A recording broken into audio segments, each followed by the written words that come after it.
정결하게 하리라. 맑은 물을 너희에게 뿌려서 너희로 정결하게 하되 곧 너희 모든 더러운 것에서와 모든 우상 숭배에서 너희를 정결하게 할 것이며. 에스겔 36장 25절. 우리는 24절에서 하나님의 구원 메시지에 대한 온전한 진술을 살펴보았습니다.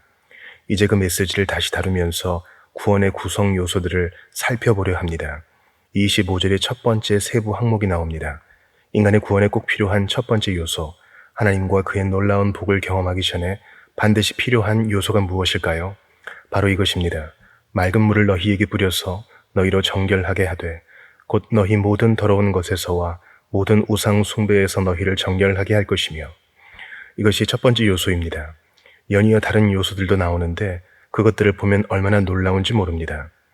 또 새 영을 너희 속에 두고 새 마음을 너희에게 주되 너희 육신에서 굳은 마음을 제거하고 부드러운 마음을 줄 것이며.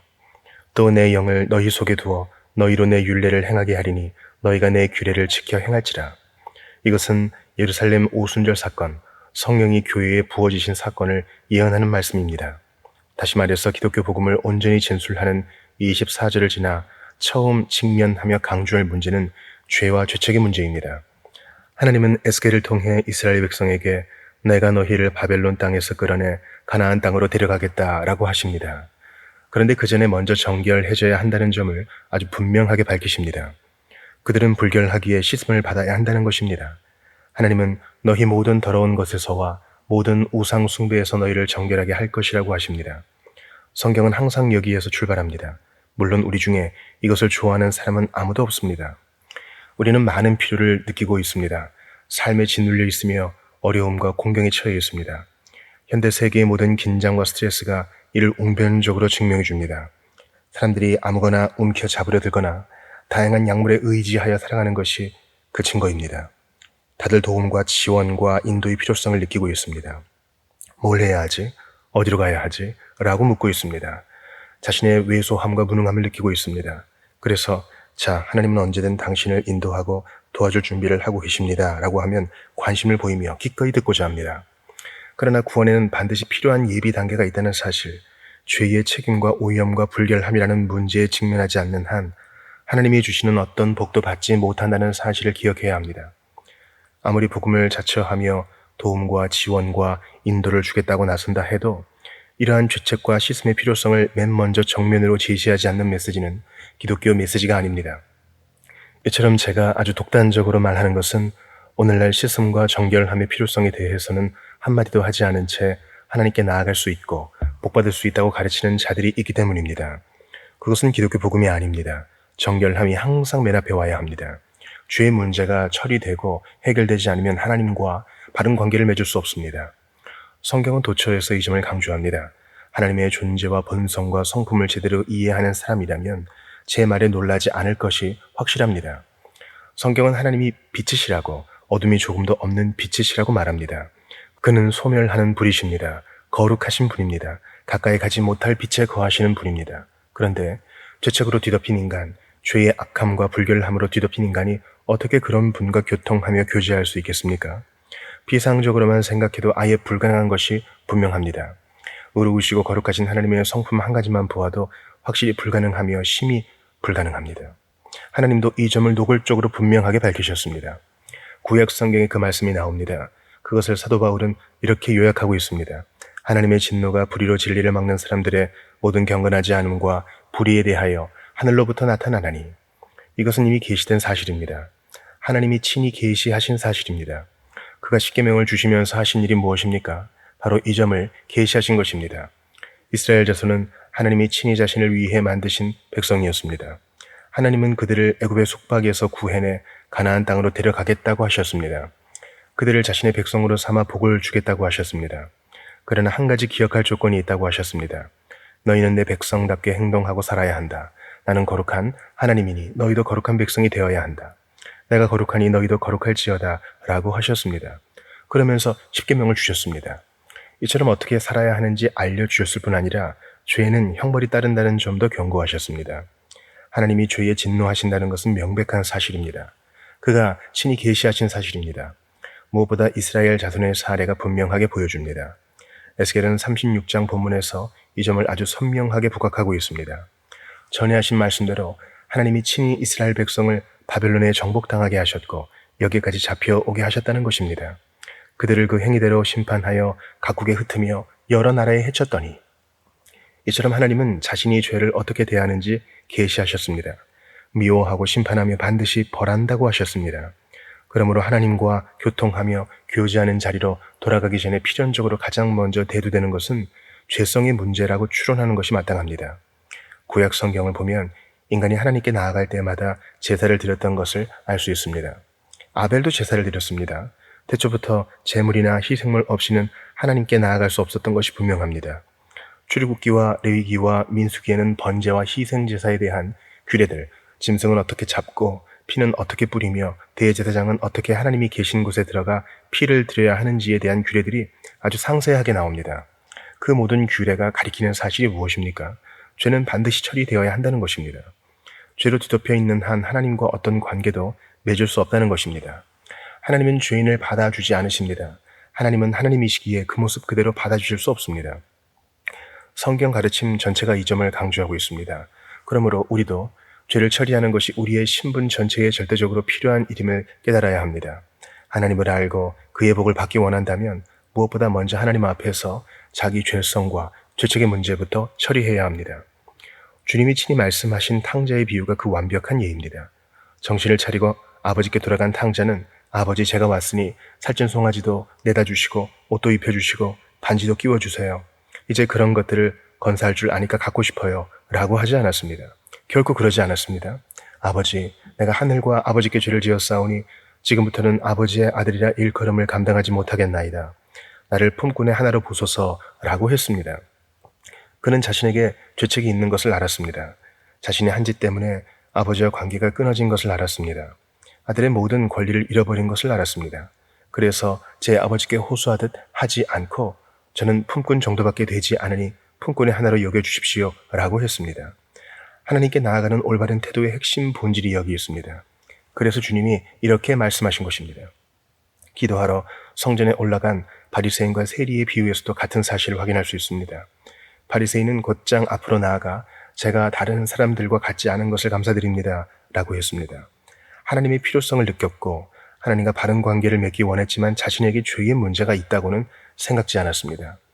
자신의 행동에 자부심을 느꼈으며 하나님이 자신의 선함을 보시고 복 주시기만 바랐습니다.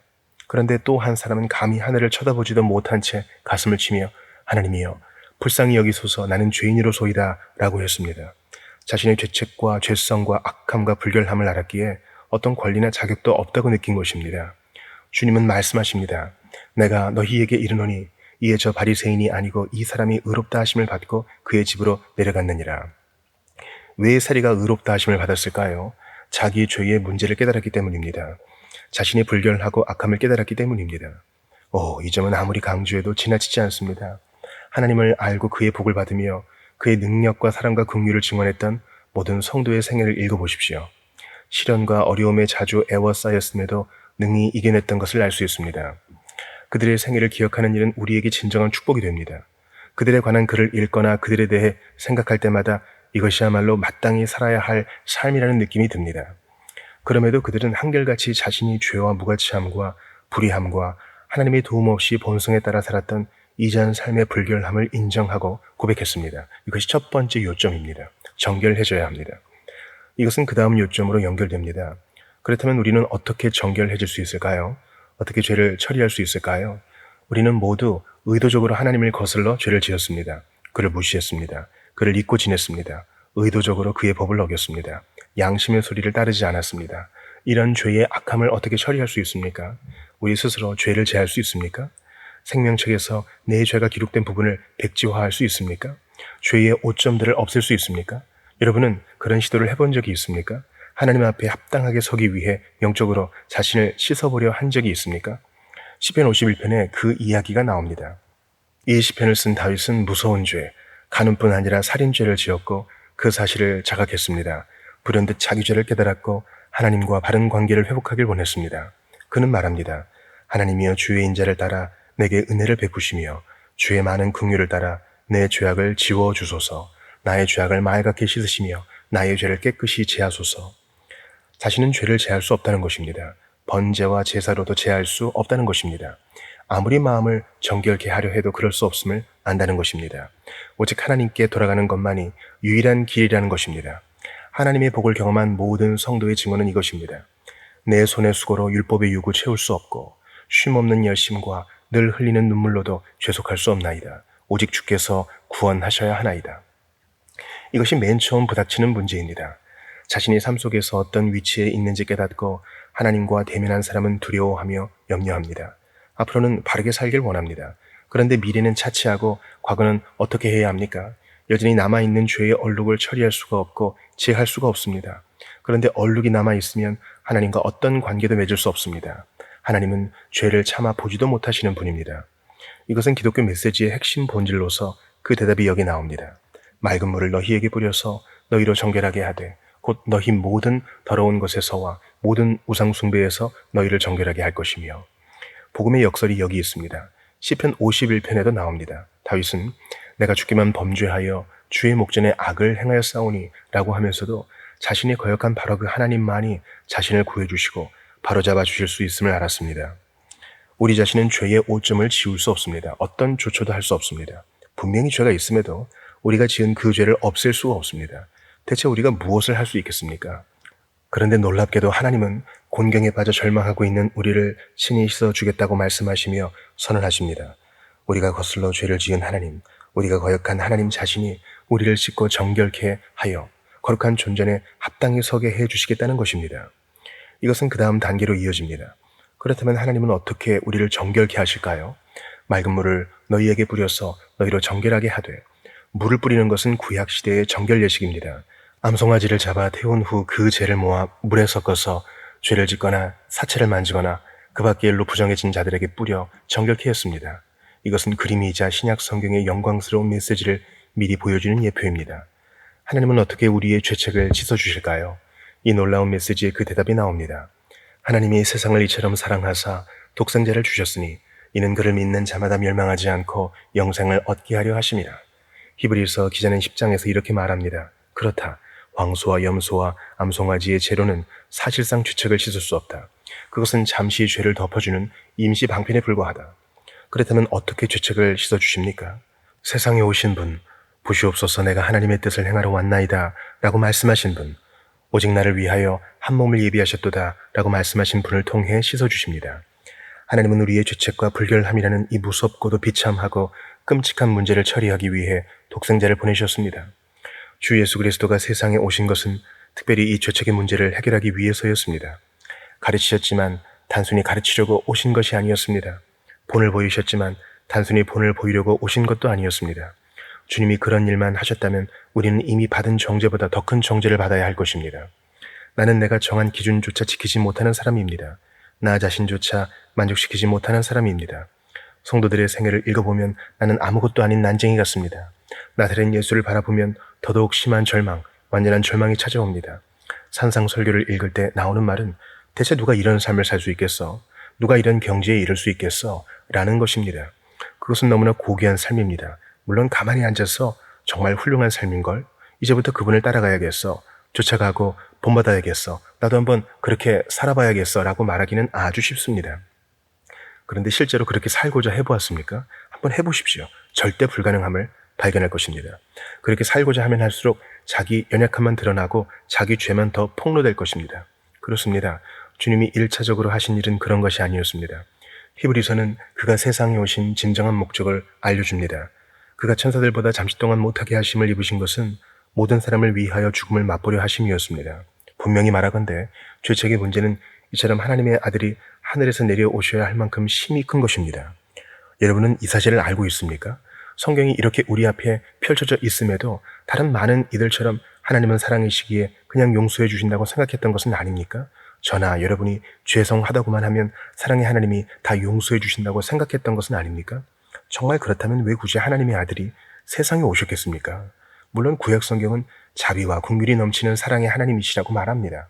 시편 27편 기자도 내 부모는 나를 버렸으나 여호와는 나를 영접하시리이다 라고 했고, 다른 시편 기자들도 그의 오래 참음과 인내와 긍휼과 선하심과 인자와 자비를 노래했습니다. 그런데 왜 굳이 하나님의 아들이 하늘 궁전에서 땅으로 내려와 사시고 죽으시고 다시 살아나셔야 했을까요? 그 대답은 오직 한 가지, 반드시 그렇게 하셔야만 했기 때문입니다. 그 방법이 아니면 우리의 죄책을 처리하실 수가 없었기 때문입니다. 그래서 아들이 친히 땅으로 내려와 이 문제를 처리하신 것입니다. 단순히 자신의 가르침과 삶을 통해 우리 스스로 이 문제를 처리하도록 도우신 것이 아닙니다.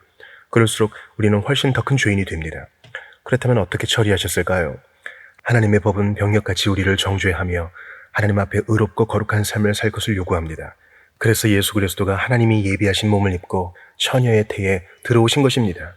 그는 인간의 본성을 취하고 입으셨으며 한 인간으로 땅 위에서 사셨습니다. 한 인간으로 하나님의 법에 완벽하게 순종하셨고 율법의 모든 요구를 만족시키셨습니다. 그러나 그것만으로도 충분치 않습니다. 예수 안에서 율법을 지켰다고 말할 수는 있지만 과거에 지은 죄의 문제는 여전히 남아 있습니다. 그 죄는 어떻게 처리될 수 있습니까? 여기에서 우리는 가장 놀랍고도 기이한 사실을 접하게 됩니다. 예수는 의도적으로 우리의 죄와 죄책에 동화되셨습니다. 그가 세례 요한을 찾아가 세례받기를 청하셨을 때 요한은 말했습니다. 당신은 세례 받으실 필요가 없는데요. 오히려 제가 당신께 세례를 받아야지요. 왜 저한테 세례를 달라고 하십니까? 그에 대한 예수의 대답은 이제 허락하라. 우리가 이와 같이 하여 모든 의를 이루는 것이 합당하니라 라는 것이었습니다. 이처럼 그는 죄에 빠진 우리와 동화되셨습니다. 우리 중 하나가 되셨습니다. 우리 곁에 나란히 서셨습니다. 그의 이야기를 계속 따라가 겟세마네 동산에 계신 모습을 보십시오. 그는 땀을 핏방울처럼 흘리며 만일 할만하시거든 이 잔을 내게서 지나가게 하옵소서라고 아버지께 간구하셨습니다. 무엇 때문에 간구하셨습니까? 저와 여러분의 죄 때문입니다. 그 죄가 잔입니다. 예수는 우리를 죄책에서 구하고자 땅에 오셨습니다. 그런데 그렇게 할 수 있는 방법은 오직 한 가지, 우리의 죄책을 대신 지시는 것뿐이었습니다. 말하자면 그는 이제 곧 우리 죄를 입으실 것입니다. 하나님이 그 안에서 우리 죄를 벌하실 것입니다. 그래서 그는 3번이나 간구하셨습니다. 만일 할만하시거든 이 잔을 내게서 지나가게 하옵소서. 그러나 나의 원대로 마시옵고 아버지의 원대로 하옵소서. 우리를 구원하기 위해 오셨음에도 마지막 순간에 정녕 이 길밖에 없습니까? 저를 십자가에 못 박으시는 길, 저를 제가 아닌 인류의 죄로 여겨 미워하시며 치시는 길밖에 없습니까? 그렇게 우리가 분리되는 길밖에 없습니까? 정녕 이 길밖에 없습니까? 라고 물으신 것입니다. 그런데 이 길밖에 없었고 그래서 이 길을 가셨습니다. 갈보리에서 우리 모든 인간의 죄악을 짊어지셨습니다. 베드로의 표현대로 친히 나무에 달려 그 몸으로 우리 죄를 담당하셨습니다. 인간의 죄를 지셨습니다. 하나님이 그를 벌하고 치셨습니다. 그가 채찍에 맞음으로 우리는 나음을 받았도다. 그는 피를 흘리셨습니다. 오직 그 피만 우리를 죄책해서 죄의 불결함과 더러움에서 정결케 할 수 있습니다. 하나님은 맑은 물을 너희에게 뿌려서 너희로 정결하게 하겠다고 하십니다. 이것은 하나님의 행동입니다.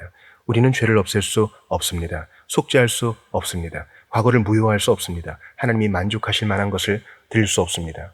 그러나 하나님은 이 일을 하실 수 있고 실제로 하셨습니다. 우리는 그리스도의 피로 정결해집니다.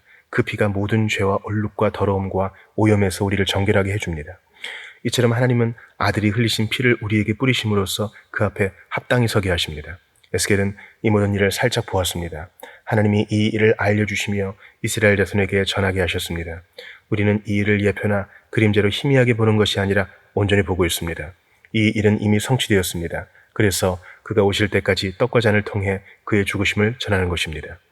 오직 이것만이 우리가 죄사함을 받을 수 있는 유일한 길입니다. 예수께서도 친히 말씀하셨습니다. 인자가 온 것은 섬김을 받으려 함이 아니라 도리어 섬기려 하고 자기 목숨을 많은 사람의 대속물로 주려 함이니라. 이 선한 목자가 양을 위해 목숨을 버리셨습니다. 이것만이 유일한 길입니다. 그리고 이 길로 충분합니다. 에스겔서의 오늘 본문이 강조하는 바가 이것입니다. 맑은 물을 너희에게 뿌려서 너희로 정결하게 하되 곧 너희 모든 더러운 것에서와 모든 우상 숭배에서 너희를 정결하게 할 것이며, 히브리서 기자는 10장에서 다음과 같이 예레미야 31장을 인용합니다. 주께서 이르시되 그날 후로는 그들과 맺을 언약이 이것이라 하시고 내 법을 그들의 마음에 두고 그들의 생각에 기록하리라 하신 후에 또 그들의 죄와 그들의 불법을 내가 다시 기억하지 아니하리라 하셨으니, 이 사실을 알고 믿어야 합니다. 하나님은 우리 죄를 그리스도께 지워서 벌하심으로써 죄의 문제를 종결하셨습니다. 망각의 바다에 던져버리셨습니다. 동이에 서여서 먼 것 같이 우리의 죄과를 우리에게서 멀리 옮기셨습니다. 그리스도 안에서 우리의 죄과가 사라졌습니다. 나이 들어 죽음을 앞둔 요한은 자신이 사도로서 경험했던 기쁨을 다른 그리스도인들도 경험하길 바랐습니다. 아버지와 그 아들 예수 그리스도와 더불어 교제하길 바랐습니다. 어떻게 그런 교제가 가능합니까? 요한은 자, 너희는 세상에 사는 동안에도 하나님과 사귈 수 있다. 죽어 하늘에 갈 때까지 기다릴 필요가 없다. 우리의 사귐은 아버지와 그의 아들 예수 그리스도와 더불어 누리는 것이다. 나는 너희가 그 사귐을 갖길 바라며 그 사귐에 참여하길 바란다 라고 했습니다. 어떻게 그럴 수 있습니까? 우리가 전하는 소식은 이것이니 곧 하나님은 빛이시라 그에게는 어둠이 조금도 없으시다는 것이니라. 자기 자신에 관한 진실을 아는 자, 그럼에도 이런 분과 교제할 수 있음을 깨달은 자는 다음과 같이 고백합니다. 오, 캄캄한 데서 태어나 마음이 어두운 나 어찌 표현할 길 없는 분 앞에 서며 벌거벗은 내 영혼 어찌 창조되지 않은 빛을 받으리이까. 하나님은 어둠이 조금도 없는 빛이신데 어떻게 어둠과 악함과 추함으로 가득한 나 같은 자가 그런 분과 동행할 수 있습니까? 요한은 말합니다. 그가 빛 가운데 계신 것 같이 우리도 빛 가운데 행하면 우리가 서로 사귐이 있고 그 아들 예수의 피가 우리를 모든 죄에서 깨끗하게 하실 것이요. 세상에서 하나님과 동행하는 동안에도 여러분은 죄를 지을 것이요 다시 얼룩이 생길 것입니다. 그런데 어떻게 계속 교제할 수 있습니까? 그 대답은 그 아들 예수의 피가 우리를 모든 죄에서 깨끗하게 하신다는 것입니다. 사도 바울도 고린도전서 6장 9에서 10절에서 말합니다. 불의한 자가 하나님의 나라를 유업으로 받지 못할 줄을 알지 못하느냐? 미혹을 받지 말라. 음행하는 자나 우상 숭배하는 자나 간음하는 자나 탐색하는 자나 남색하는 자나 도적이나 탐욕을 부리는 자나 술 취하는 자나 모욕하는 자나 속여 빼앗는 자들은 하나님의 나라를 유업으로 받지 못하리라. 이런 자들은 하나님과 교제하지 못합니다. 그의 복을 경험하지 못합니다. 그의 나라에 들어가지 못합니다. 그런데 11절은 그들 중에도 이런 자들이 있었다고 말합니다. 고린도 교인들도 전에 이처럼 더럽고 악하고 불결한 죄를 지었다는 것입니다.